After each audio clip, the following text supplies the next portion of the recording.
The phone rang at 2:13 a.m. Sade's eyes snapped open. Her heart jumped.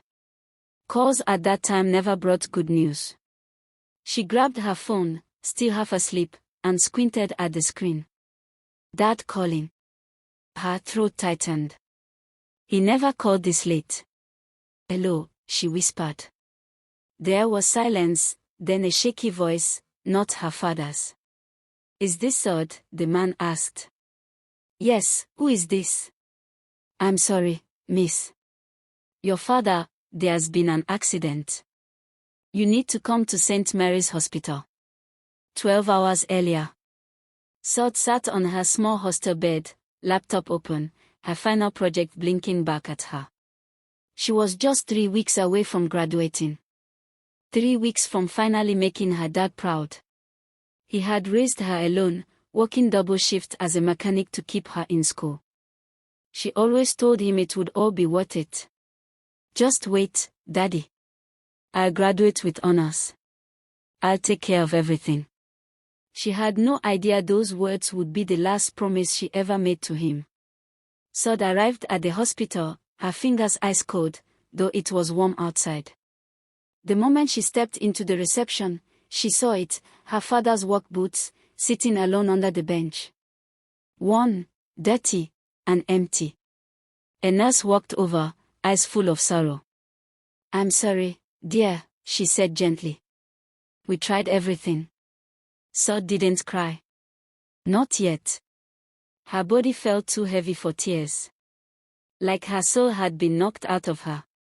She walked to the hallway wall and just stood there. Her only parent. Her only support. Her everything, gone in one night. 2 days passed in a blur.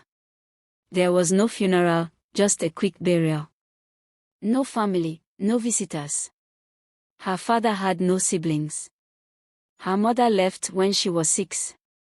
It was always just the two of them. Now it was just her. Alone. Back at school, reality came like a slap to the face. Her final fees were due. Rent was overdue. She had just a few clothes, one cracked phone, and exactly 4,000 Nigerian nairas in her account. The school admin told her bluntly, if fees aren't paid within a week, you'll be withdrawn. She walked out of the office dizzy, like the floor was spinning. All her dreams shattered. Just like that. She sat behind the old faculty building and cried until her throat went dry. That night, she tried calling old friends. Nobody picked up. Some owed her money. Most had moved on. The ones who answered sent short replies, sorry, Sade. Times are hard. She didn't blame them. But she was angry. At life. At fate. At the system. At how fragile everything was. She had come so far. She couldn't give up now. The next morning, she packed her things and left the hostel quietly before sunrise. She had nowhere to go. She walked around campus for hours.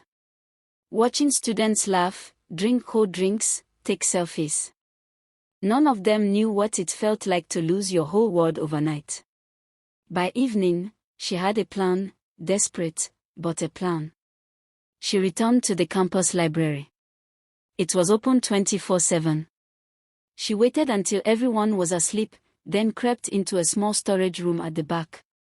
Inside was a pile of old chairs, dusty shelves, and one broken reading couch. That night, she became invisible. A girl hiding between walls of books. Each morning, she cleaned her face in the library bathroom and acted like nothing was wrong. She went to class. She smiled. She worked on her final paper like everyone else. But she didn't go home, because she no longer had one. Every night, she returned to her corner behind the archives, where she slept with her hoodie over her head and a backpack as a pillow. The fear of being caught made her heart race every time someone passed too close. She couldn't risk anyone finding out. If they did, they'd kick her out. And then what? She would have nothing. One evening, while helping a classmate with an assignment, The girl said, "You're really good at explaining things. You should tutor." That word, tutor, sparked something. Within a week, Sade made a handwritten sign. Private tutoring available, math, English, science. First lesson free. She taped it to the library board. By the next day, she had 3 clients. In 2 weeks, she had 9. By the end of the month, she had enough money to pay part of her fees. But she also had something else, hope. Still, things weren't easy. One night, a security guard almost found her hiding spot. Another day, a jealous classmate tore her tutoring sign down and replaced it with their own. She faced hunger, exhaustion, and moments where giving up felt like the only option. But she didn't stop. Because she remembered her dad's last words, just a few days before the accident. No matter what, Sade, finish strong. So she did. Even with tear-stained notes. Even while sleeping on library floors. Even when her body ached and her spirit felt cracked. She kept going. But something strange happened one morning. A message arrived on her phone.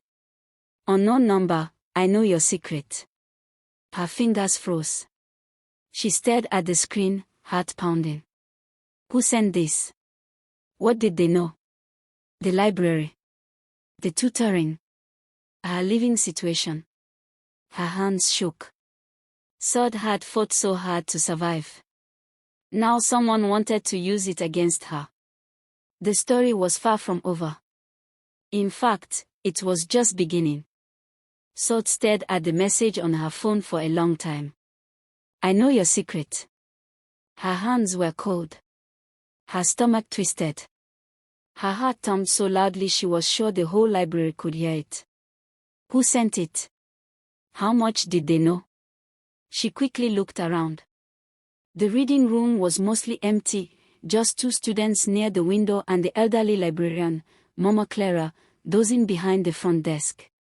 Sade reread the message again. No name. No picture. Just the threat. She tucked her phone into her pocket and walked slowly to the back section of the library, past the archives, past the wooden shelves full of dust-covered law books, all the way to the storage room. This was her hiding place. Her home. She pulled the heavy door open just enough to slip in, heart racing. She sat on the couch she had been sleeping on for the past 3 weeks and covered her mouth to stop the sob building in her throat. Someone knew. But who? That night, she didn't sleep. Every little noise made her sit up. Every creak of the wooden floors, every shifting shadow outside the small glass window made her chest tighten. Her mind kept racing. Had someone followed her? Did a student see her sleeping in? Could it be Mama Clara? Or one of her tutoring clients? Sade had no answers. Just questions and fear. The next morning, she forced herself to smile as she met her first student in the library corner. It was a boy named Corid, quiet, always asking deep questions. He noticed something was off. "You okay?" he asked. Sade nodded quickly. "Just tired. Long night." But her eyes kept darting around the room. She finished her tutoring sessions for the day and went straight to her favorite bathroom stall, locked the door, and cried silently into her sleeve. Later that afternoon, she received another message.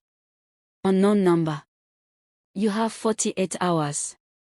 If you don't want everyone to find out, do what I say. Then came the second message. Step 1, meet me at the broken bench behind the chemistry block. Midnight. Alone. Sade felt like her lungs had collapsed. Her legs went weak. Midnight. Alone. It sounded like a trap. But what choice did she have? She had worked so hard to survive. She couldn't let it all fall apart now. Not because of one message. That night, long after the library lights were turned off, Sade crept out. The moon was full, casting long shadows across the campus. She walked quickly, hoodie over her head, backpack slung tight. The chemistry block was quiet. The broken bench, bent at the side and covered in dry leaves, was still there. Sade stood nearby, her arms folded tightly across her chest. Then she heard it. Footsteps. A figure stepped into the moonlight. Slim. Tall. Wearing a hoodie too. "Who are you?" Sade asked, her voice low. The figure pulled the hoodie back. It was a girl. A familiar face. Tamuno. One of the smartest girls in Sade's class. Always quiet. Always alone. "I wasn't going to hurt you," Tamuno said quickly. "I just wanted to talk." Sade's eyes narrowed. "So you're the one sending those messages?" Tamuno nodded. "I saw you. That night. You thought no one was around. Why are you doing this?" Sade asked, her fist clenched. "Because," Tamuno sighed. "I've been living in the old music room since February. You're not the only one with secrets." Sade blinked. "You're homeless too." Tamuno nodded. "My uncle stopped paying my fees after my aunt died. I've been surviving on crackers and water. But then I saw you. Sleeping behind the archives. Still working hard. Still showing up." There was a long silence. Sade's anger began to fade. Confusion, sympathy, and something else, relief, washed over her. "I didn't know anyone else understood," Sade whispered. "I panicked," Tamuno said. "I thought maybe you'd doubt me. So I tried to control the situation first." "You scared me," Sade said, half laughing, half crying. "I'm sorry." They stood there, two invisible girls in a school full of shiny, smiling faces. Two ghosts in the system. Then Tamuno reached into her pocket and handed Sade a small notebook. "I've been writing something," she said. "An idea. A dream. Maybe we can build something bigger than tutoring. A platform. For students like us." Sade flipped through the notebook. Pages and pages of ideas. Education solutions. Online lesson models. Peer support systems. "You want to start something?" Sade asked slowly. Tamuno nodded. "Together. Maybe this mess we're living in, maybe it can mean something." For the first time in weeks, Sade smiled. A real, deep smile. Maybe this was the beginning of something. Back in the library that night, Sade returned to her corner behind the walls of books, notebook in hand, heart beating not with fear, but with fire. She wasn't alone anymore. And now, she had a new mission. Not just to survive, but to build. For the quiet ones. For the broken ones. For the invisible girls hiding between the cracks. The first time someone called her, Madam CEO, Sade laughed so hard, she nearly dropped her bag. It was Corid, one of her tutoring students, who said it as a joke. "Madam CEO, safe space is trending in our department group chat," he said, grinning. Sade rolled her eyes playfully. "Stop that." But inside, something stirred. It wasn't just a joke anymore. It was becoming real. By the end of the week, SafeSpace Google Form had hit over 100 signups. Not just students asking for help, but students offering help too. People were volunteering to tutor others. A girl from engineering even offered to design their logo. A law student sent her a short proposal about expanding into mental health support. Sade couldn't believe it. Something she and Tamuno had whispered in the dark was now growing louder, like a song more people wanted to sing. But with attention came pressure. Sade and Tamuno had no website. No real app. Just a borrowed laptop, a free Google form, and a vision fueled by hunger, fear, and stubborn hope. "People are expecting more," Tamuno said one night. "If we don't build the next step soon, they'll move on." "We'll figure it out," Sade replied, trying to sound confident. But she wasn't. Her exams were starting in 2 days. She still had tutoring clients. And now, people were calling her a founder, like she had all the answers. She didn't. She was still sleeping behind bookshelves. Still borrowing Wi-Fi. Still choosing between dinner and data. She felt like an imposter in her own dream. That night, as they sat under a flickering campus streetlight, Tamuno pulled out her notebook. "I've been thinking," she said. "What if we don't wait to find a tech developer? What if we just become the tech developers?" Sade raised an eyebrow. "How?" Tamuno opened a page titled, "Learn. Build. Repeat." "I started teaching myself HTML and basic coding on YouTube," Tamuno said. "There's this course I found. We can take turns using the laptop. We don't have money, but we have time." Sade stared at her, stunned. "Tamuno, you're crazy." Tamuno smiled. "We both are." Sade burst into laughter, and for the first time in days, the fear lifted. Maybe they didn't need investors. Maybe they didn't need a perfect plan. Maybe they just needed to begin. Over the next few nights, the library turned into their tech lab. They took online coding lessons in shifts. Tamuno learned how to build pages. Sade practiced writing user flows and content for their platform. It wasn't perfect. The screen sometimes froze. The power flickered. The Wi-Fi dropped. But every time the word said, "You can't," they whispered back, "Watch us." One morning, while tutoring, Sade noticed a girl sitting alone in the library. She looked like she hadn't slept in days. Her eyes were puffy. Her hands kept trembling. Sade walked over gently. "Hey? You okay?" The girl nodded too quickly. "I'm fine." "No, you're not," Sade said softly. "I know that look." The girl burst into tears. Her name was Remy. Her dad had fallen sick, her rent was overdue, and she was considering dropping out. Sade sat beside her and listened, really listened. Then she said, "I live in this library.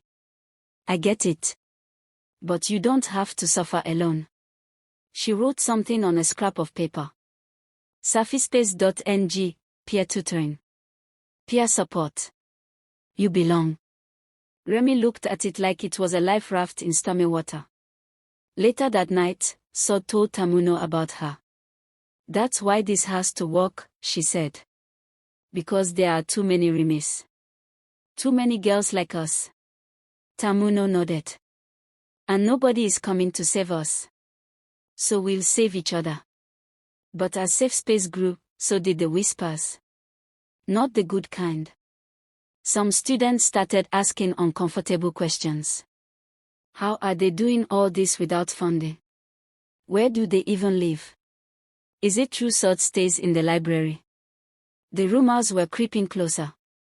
One evening, as Sade packed her books, she found a note under her chair. "Pretending won't keep you safe forever. No name. No number. Just more fear." Tamuno wanted to go to the school authorities. Report whoever was behind the notes. But Sade shook her head. "If we draw attention, they'll kick me out for sure. I haven't been caught yet, and we're too close."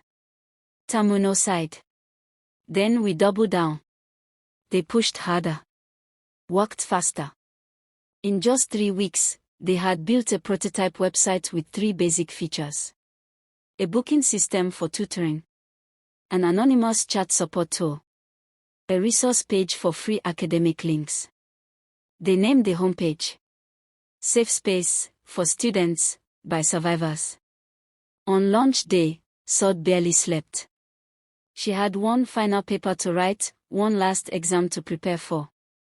But as she clicked publish on their new site, her hands trembled. "This is it," she whispered. They had built something from nothing. From hunger. From hiding. From broken things. And now, it was real. The site received 450 visits in the first 24 hours. The notice board outside the faculty office had a bright red paper pin at the top. Final fee deadline, Friday, no exceptions. Sade stared at the bold letters. Her name might as well have been written underneath in invisible ink. She had exactly 22,500 Nigerian nairas left to pay. And only 3 days to do it. If she didn't, she wouldn't sit for her final exams. No graduation. No degree. No second chance. Everything she had fought for, the sleepless nights, the tutoring, the hiding, the dreams of safe space, would vanish. She bit her lip hard to stop the tears from coming. That evening, she met Tamuno behind the old sports complex. They had found a quiet corner with a weak but usable Wi-Fi signal. It had become their unofficial office. Sade dropped her bag and sat down slowly. Her body still felt weak from fainting, but her mind was racing. I have 3 days to pay my fees, she said. Tamuno's face dropped. How much? Nigerian naira 500. Tamuno was silent. Then she pulled out her notebook and ripped a page from the back. Let's make a list, she said. All possible ways we can get the money, fast. They listed everything. Extra tutoring. Selling old textbooks. Asking clients for referrals. Taking a loan. Even crowdfunding. But none of it guaranteed quick cash. Time was running out. The next morning, Sade received a message from someone she hadn't heard from in months. Chuck's, former classmate, now a tech intern at a big company. Chuck's, hey Sade, I heard you tutor.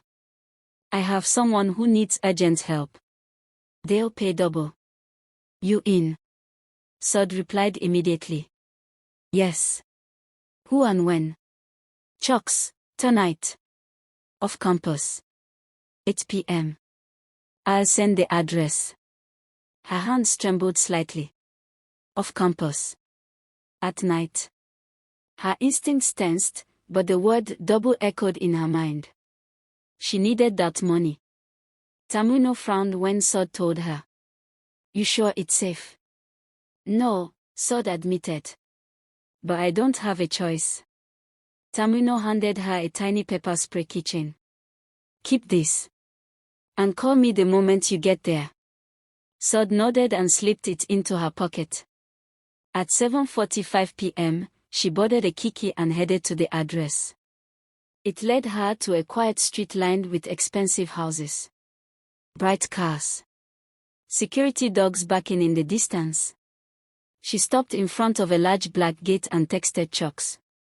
He came out seconds later, smiling. Sade. Good to see you. Thanks for coming. She followed him inside. The house smelled of perfume and polished floors. Loud music thumped from upstairs. Voices, laughter. Where's the student? Sade asked. Chucks laughed. Relax. He's just finishing up a game. Come have a drink. Sade froze.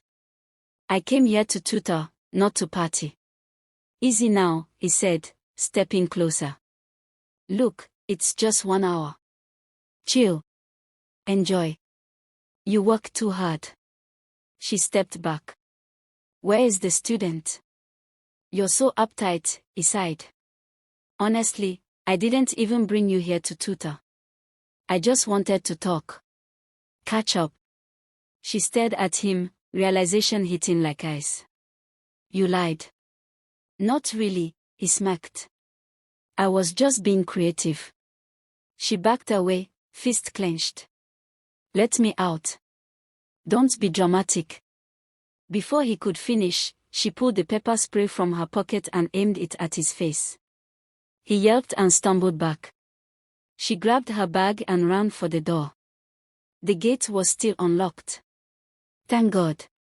She sprinted down the street, heart thudding like a drum. She got back to campus breathless, shaking, furious. Tamuno was waiting near the library. You okay? She asked, alarmed. Sade nodded stiffly. People think they can buy your dignity just because you're desperate.